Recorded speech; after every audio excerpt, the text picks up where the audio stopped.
Thank you for coming. नमस्कार. हे बाजूला शा ना.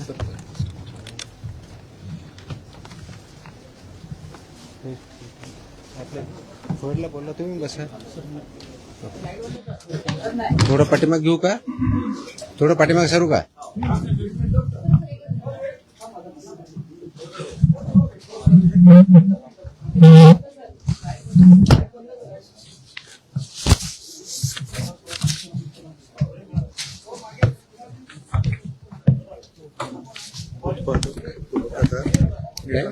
उत्पादक मॅन्युफॅक्चरर हे 260 सापडले पूर्ण. रिपीटेड कसे? नाही वेगळे. हे पुरवठादार 248 आणि ट्रान्सपोर्टर 190, टोटल 700. कधीपर्यंतचे? ते 10 वर्षातले गेले. आणि रिपीटवाले वेगळे? रिपीट येणार हे डिव्हिजन वाईज आहे. डिव्हिजन वाईज रेट टेबल नाही झालं सर पूर्ण, पण कॅल्क्युलेट करून घेतलं. ठीक. करूया चालू.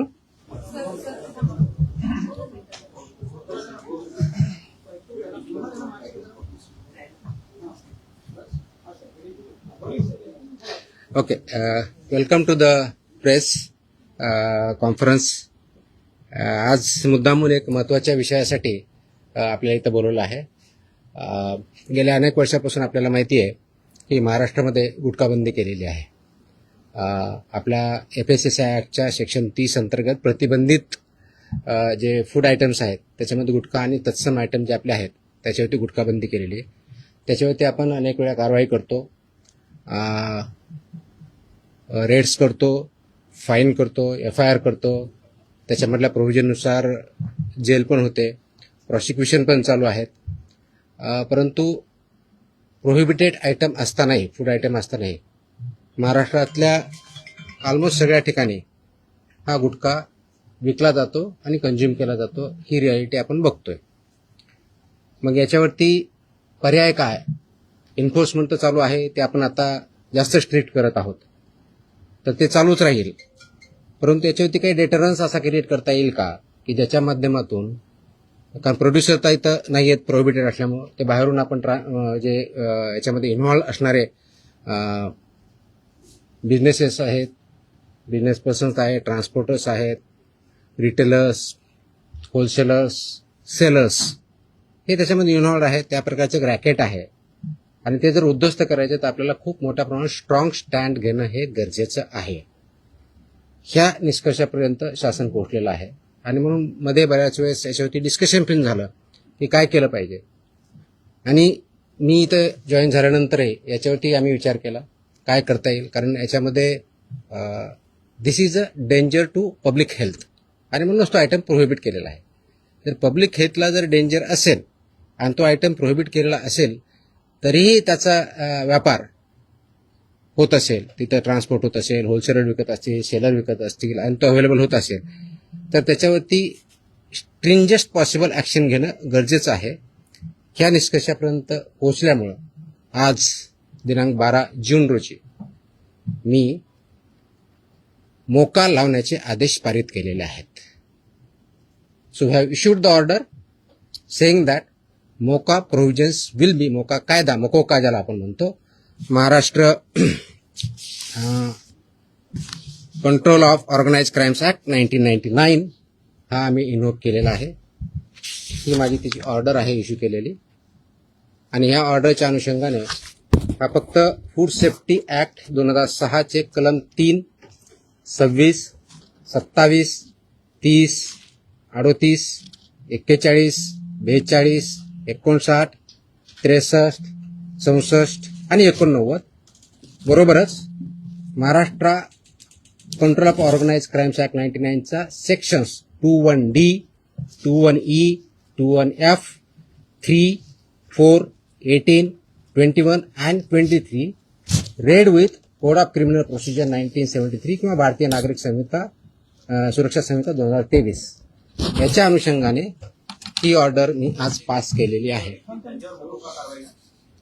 एक मिनिट मला बोलू तर द्या, माझं पूर्ण होऊ द्या. पूर्ण झाल्यानंतर विचारा ना प्रश्न.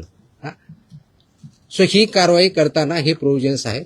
त्याच्यामध्ये ऑथॉरिटी कोणती आहे, त्याचं रॅशनेल काय आहे, कोणत्या क्राईम्सला, कोणत्या ऑर्गनाइज क्राईम मधल्या जे 2(1)D ची डेफिनेशन सांगितलं त्याच्या क्राईम मध्ये हा क्राईम कसा बसतो, याच्या ऑथॉरिटी कोण कोण आहेत, ह्या सर्व आपण डिफाईन केलेल्या आहेत.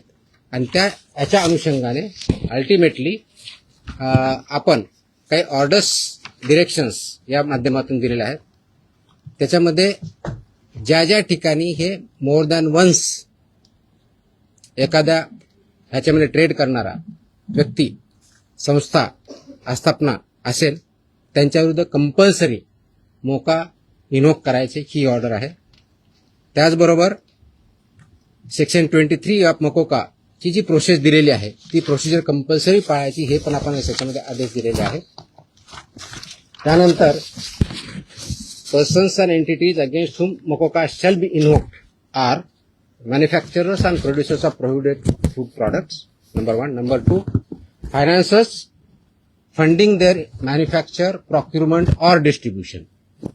Number 3, interstate and intrastate suppliers and commission agents. Number 4, transporters and vehicle operators, including agents who book or arrange transport. Number 5, godown operators, warehouse owners and store managers who knowingly store such products. 6th, wholesale dealers and distributors. 7th, sub-dealers and semi-wholesaler agents. 8th, retail sellers forming part of an identified organized network. And 9, any other person who knowingly facilitates, abets, conceals or assists any of the above. त्या इतक्या जणांविरुद्ध मोकोका वापरायचे ह्याच्यामध्ये आदेश आपण केलेले आहेत. त्याचबरोबर प्रिझम्पशन ऑफ एलिजिबिलिटी जी आहे ते फक्त याच्यावरती नाही तर प्रिझम्पशन ऑफ एलिजिबिलिटी हे आपण ज्यावेळेस म्हणतो की any one or more of the following is present, ते स्ट्रॉंग प्रिझम्पशन फेवर करणारं मोकोकाला हे प्रोव्हिजन वापरायचं. आणि no officer shall refrain without recording specific return reasons approved by joint commissioner.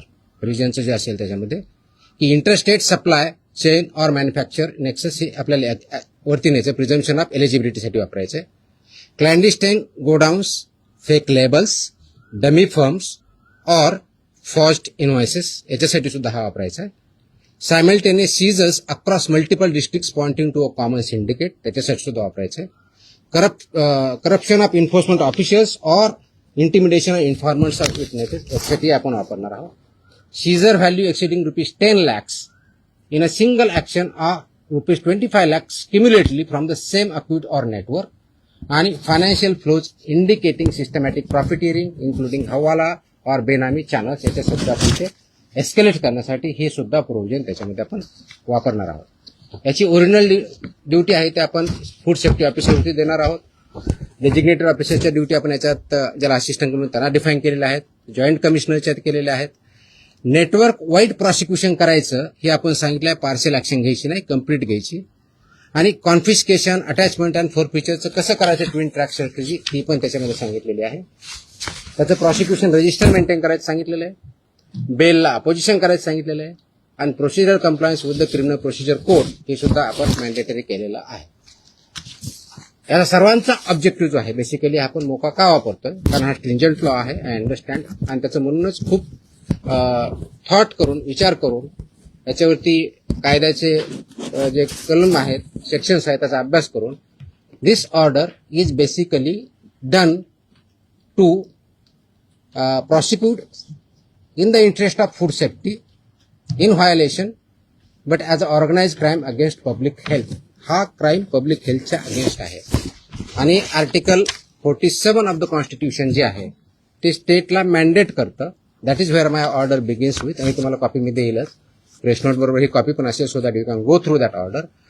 It says the Article 47 of the Constitution of India cast upon a state primary duty to improve public health and in particular to bring about prohibition of consumption of substances injurious to health. हे already आपण prohibit केलेलं आहे, त्याचं implementation व्हावं, public health improve व्हावं आणि public health जी endanger होते ते कंट्रोल करता यावं या दृष्टिकोनातून मोकोका कायद्याचे प्रोव्हिजन हे प्रोहिबिटेड आयटम जे 32 म्हणजे फसाई ऍक्टच्या सेक्शन 32 अंतर्गत जे आपण प्रोहिबिट केलेले आयटम आहेत त्यांच्यावरती आजपासून म्हणजे अगोदरच लागू करू शकलो असतं, पण आज आपण ती ऑर्डर काढलेली आहे and it will B implemented completely across the state of Maharashtra. Sir, जो कायदा केंद्राचा फॉरवर्ड चोरी जाते दुकानामध्ये पान मसाल्याचे पुढे आणि सुकी पुडी जे ते मिक्स केल्यानंतर गुटख्यासारखा पदार्थ तयार होतो. अशा पद्धतीने चालकीला कसं रोखलं जाणार, कारण तो स्पेसिफिकली गुटखा या टायटल खाली विकला जातो. त्याच्यामध्ये मिसलिडिंग ॲडव्हर्टाइजमेंट ऍक्ट आहे.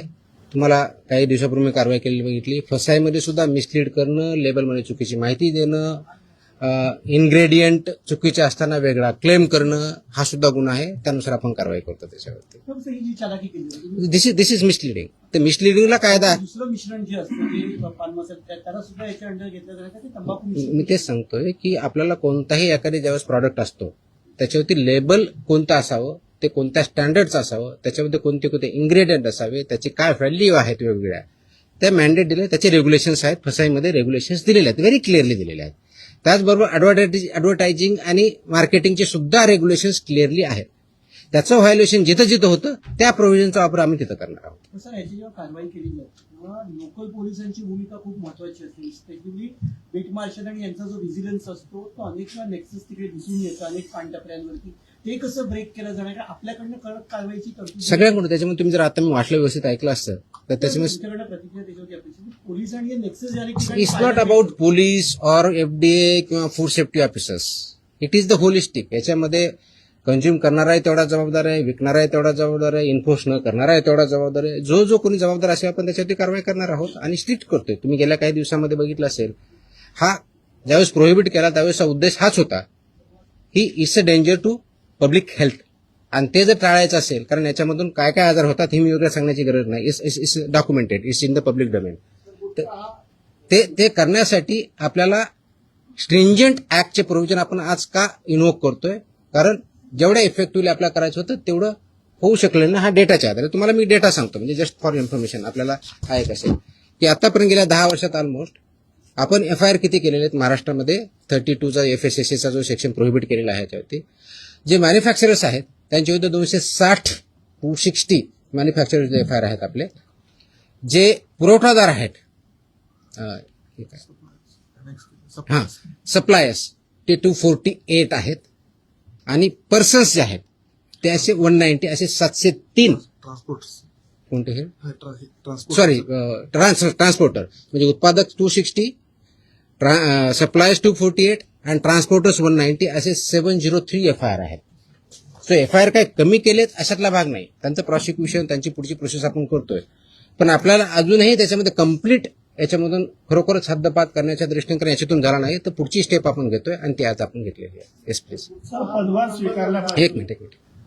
गुटखा हा 2 नंबर धंदा आहे आणि याच्यामध्ये खूप मोठं अर्थकारण आहे आणि ज्याच्यामध्ये पोलीस प्रशासन सुद्धा मोठ्या प्रमाणात, खास करून बॉर्डरवरचे जे जिल्हे आहेत किंवा बॉर्डरवरचे जे पोलीस स्टेशन आहेत तर तिथून मोठ्या प्रमाणात गुटखा सप्लाय होतो.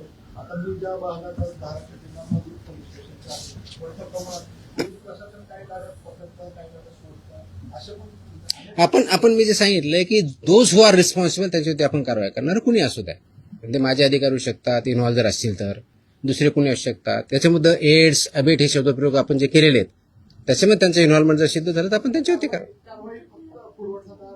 नाही FIR आतापर्यंत झालेले आहे, पण ते प्रूव्ह करण्यासाठी, you are not getting my point, ते प्रूव्ह करण्यासाठी लेट मी आन्सर दॅट. ते प्रूव्ह करण्यासाठी आपल्याला ते डॉक्युमेंटरी एव्हिडन्स लागतील, आपल्याला एव्हिडन्सेस लागतील. असे आपल्याकडे सापडले तर डेफिनेटली आपण कारवाई करू. Let me complete. याच्यामध्ये आमचे काही अधिकारी इन्व्हॉल्व आहेत असं खूप अलिगेशन होतात, कंप्लेन येतात, आम्ही त्या व्हेरीफाय करतो. पुढच्या काही दिवसामध्ये असे काही अधिकाऱ्यांचं इन्व्हॉल्वमेंट आहे किंवा नाही याच्याबद्दलचे इन्व्हेस्टिगेशन आमच्याकडे सध्या चालू आहेत. त्याच्यातून जे रिझल्ट येतील ते आपल्यापर्यंत येतीलच. सर, आपण पदभार स्वीकारल्यापासून अनेक कारवाया केलेल्या आहेत. आतापर्यंत जेवढ्या कारवाया झाल्या साधारणपणे किती कारवाया झाल्या, किती तो डेटा मी प्रेसमध्ये दिलेला आहे ना. नाही मी डेटा मी प्रेसमध्ये दिलेला आहे. टीव्हीला त्या बाईट स्वरूपात नाही माझ्या टोटल आता काही कारवाया केल्या खूप केल्यात. दररोज मी प्रेस देतोय. झालेली अटक आणि किती आहे गुन्हे दाखल देतो बघतो. Yes please. प्रोहिबिटेडची एका वेळेस एक minute. I answer every question. Let me I come to. हां मकोकाची कारवाई करतात. परत धमकी येऊ शकते. मला धमकी आलेलं कोणी सांगितलं तुम्हाला? नाही, सॉरी, तुम्हाला no sorry, please look at the, ती जुनी क्लिप आहे, कमीत कमी 10 वर्षापूर्वीची आहे. Look at the clip. आताची क्लिप नाही याची ती. दॅट वॉज नाही मला नाही आलेलं. That clip if I remember correctly, मला आठवत नाहीये, इफ आय रिमेंबर करेक्टली बहुतेक ती पुण्यातली क्लिप आहे, फेनावाजी पीएमपीएम आहे. चेकआउट तुम्ही बघा, ते क्लिप आताची नाही, मला कोणतरी पाठवली, मला कोणतरी विचारलं, मला अशी धमकी नाही आलेली. येतो मी त्यांना. Let us focus on this. There are so many issues. Let us focus on this. Please. थोडं I'll answer on this one. 2 दिवसापूर्वी संभाजीनगरमध्ये एफडीएच्या पथकावर दगड फेकला आणि अधिकाऱ्यांना स्कॉर्पिओ गाडी त्यांच्या अंगावर घालण्याचा प्रयत्न केला. त्यांच्यावर पण मकोका अंतर्गत कारवाई होती. आता हे जे मी gutkha exactly that's what I am saying. कारण मोकोका क्लॉज वापरण्यासाठी ज्या काही प्री कंडिशन्स आहेत त्या फुलफिल झाल्या, डेफिनेटली करणार आम्ही. कारण त्याला एका गुन्ह्यासाठी होत नाही, it has to be more than 1 offence in last 10 years. त्यांच्यावर जर झालेला असेल तर डेफिनेटली आम्ही करू, कारण त्याचं कंडिशन फुलफिल करायला पाहिजे. अदरवाईज आमचे FSSAचे ऍक्ट, BNS ऍक्ट आम्ही ते वापरतोच आहोत. आज ती जे हल्ला झाला त्याच्यावरती इमिजिएटली स्विफ्ट कारवाई पण झाली. 7 का 8 लोक त्याच्यामध्ये अरेस्ट पण झाले immediately. I spoke on with DGP also. DGPने सुद्धा इमिजिएटली त्याच्यावरती रजिस्ट्रेशन म्हणून कारवाई केली. अँड अशा प्रकारचे हल्ले आम्ही भिणार नाही. Very clearly will protect our officers आणि those who take law into their hands will show force of the law. एक मिनिट. येस नाही, बाजूला तुमच्या. बताऊंगा. मेरी हिंदी इतनी अच्छी है ही नहीं, जितनी भी टूटी फूटी है उसमें बात करूंगा. बोलूंगा. एक मिनिट, तुम्हाला उत्तर दिलं ना मी. आपण एकदा मराठी पूर्ण करून घेऊया, मग आपण अरे थांबा ना तुम्ही, मी इथंच आहे, मी कुठे पळून नाही चाललोय. सिस्टमॅटिक होईल. भिवंडीमध्ये जे आहे ते नकली व्यक्ती अधिकाऱ्यांना अटक करण्यात आलेली आहे. त्यामुळे कशा पद्धतीने जर एखाद्या वेळेस आपण ज्यावेळी थाळी टाकतो, आय कार्ड असतं ऑफिसरकडे. Simple. My officers wear I card. Very clearly they show the I card. या प्रतिबंधित माल जो आहे तो बऱ्याचदा गुजरात सारख्या राज्यातून मुंबईत येतो, खास करून गुटखा असेल किंवा बऱ्याचदा भेसळयुक्त खावा देखील गुजरातवरूनच मुंबईमध्ये येतो. वाहतूक व्यवस्था करणाऱ्या अनेक लक्झरी बसेस असतात, टुरिस्ट गाड्या असतात किंवा ट्रक. यासाठी RTOची काही मदत वगैरे घेणार? मी आता वाचताना वाटलं इन्क्लुडिंग ट्रान्सपोर्टर्स. RTOची मदत घेणार? सगळ्या एजन्सी एकत्र काम करत असतात. त्याच्यामध्ये सगळ्याच एजन्सी काम करतात. आपण याच्यामध्ये मकोका लावताना किंवा हे करताना इव्हन आताचे जे FIR होत आहेत त्याच्यामध्ये आपण फक्त विकणाऱ्याला करत नाही, त्याचा ट्रान्सपोर्टरला पार्टी करतोय, त्याचा डिस्ट्रीब्युटरला पार्टी करतोय, तुमच्या ओनरला. मी तुम्हाला लिस्ट पण दिली. तर इथून पुढचे आता आल्यापासून FIRचे हे it will be right from manufacturer to seller. आताही होतात, अजून जास्त स्ट्रिंजंटली होतील. So they are responsible. कायद्यामध्येच व्हेरी क्लिअरली त्याच्यामध्ये कुठेही डाऊट नाही त्याच्याबद्दल. याच्या बाहेर नका विचारू, जो आपला विषय चालला तेवढाच विचार.